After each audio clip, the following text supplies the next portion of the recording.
Καλημέρα σας. 6 Τετάρτου σήμερα. Σήμερα θα κάνουμε ένα μικρό βιντεάκι για να δείξουμε πώς δουλεύει και τι ελέγχους κάνει ένα inverter πριν μπει σε λειτουργία. Πριν διασυνδεθεί δηλαδή με το δίκτυο της ΔΕΗ.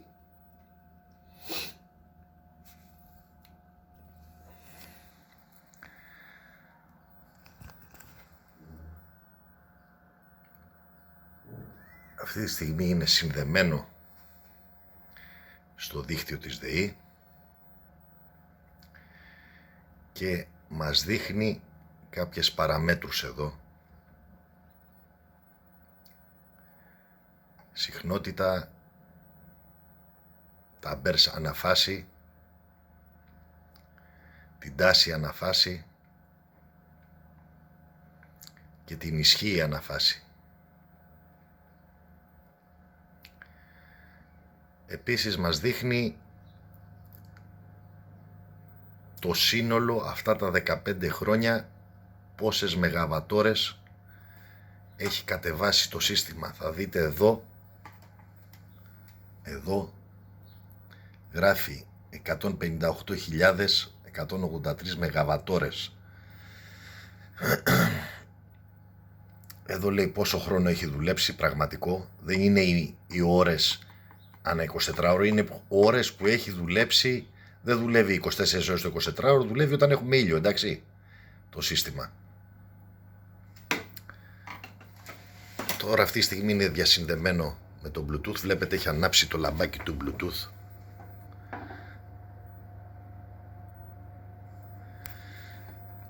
Και βλέπω τα δεδομένα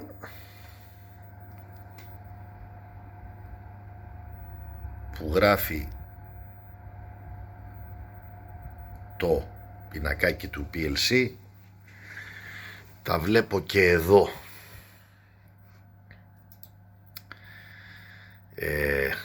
σε πραγματικό χρόνο.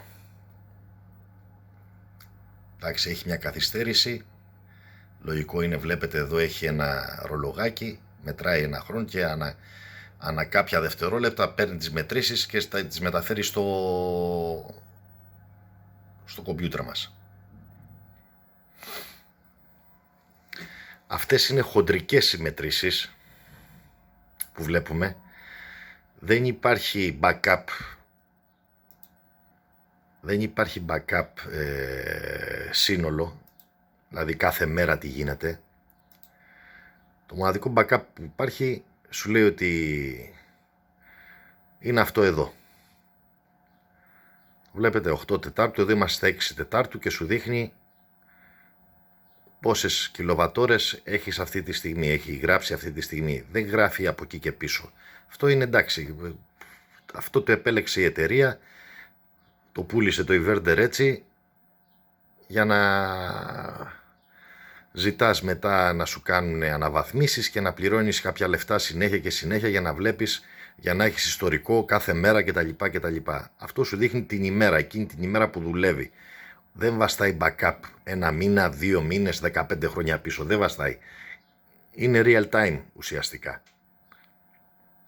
Εντάξει, αυτά κάνουν οι εταιρείες για να έχουν το service και να οικονομάνε και κτλ. Αυτό ήταν το βιντεάκι. Θα πρέπει να πω ότι το inverter πριν ξεκινήσει κάνει αυτές τις μετρήσεις που σας έδειξα εγώ, τις κάνει και αυτό πριν διασυνδεθεί, για να είναι ασφαλές, να έχει ασφάλεια η σύνδεσή του και για να μην έχουμε προβλήματα στην εγκατάσταση, και σου βγάζει σφάλμα. Αν διαβάσει κάποιο σφάλμα με τη γη, σου βγάζει σφάλμα. Αν το σφάλμα είναι σε κάποια φύσα, δηλαδή είναι κομμένη, καμένη, σαν και αυτή που έδειξα εγώ πριν, δεν σου βγάζει σφάλμα, απλά σου δείχνει ότι το ένα string δεν δουλεύει, γιατί δεν καταλαβαίνει το inverter αν εγώ έχω πάει και έχω βγάλει τις ασφάλειες. Δεν το καταλαβαίνει αυτό το πράγμα. Εντάξει, όταν έχουμε διακοπή δηλαδή στο string, λόγω κάποιας φύσας, λόγω κάποιου καμένου καλωδίου, κομμένου καλωδίου, αυτό δεν μπορεί να το διαβάσει, απλά σου δείχνει ότι το ένα string κατεβάζει αυτές τις κιλοβατόρες, το άλλο 0. Εντάξει, αυτό πρέπει εσύ από μόνος σου να δεις τι συμβαίνει. Αυτό ήταν το βιντεάκι μας. Ελπίζω να σας βοήθησα. Αυτές οι μετρήσεις γίνονται από το inverter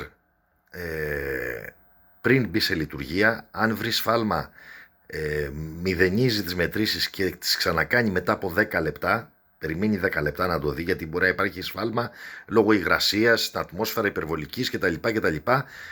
Αυτό για λόγους ασφαλείας το κάνει ανά 10 λεπτά μέχρι να μπει σε κανονική λειτουργία. Αν το κάνει 2-3 φορές και δεν μπει σε κανονική λειτουργία, σταματάει και δεν δουλεύει καθόλου.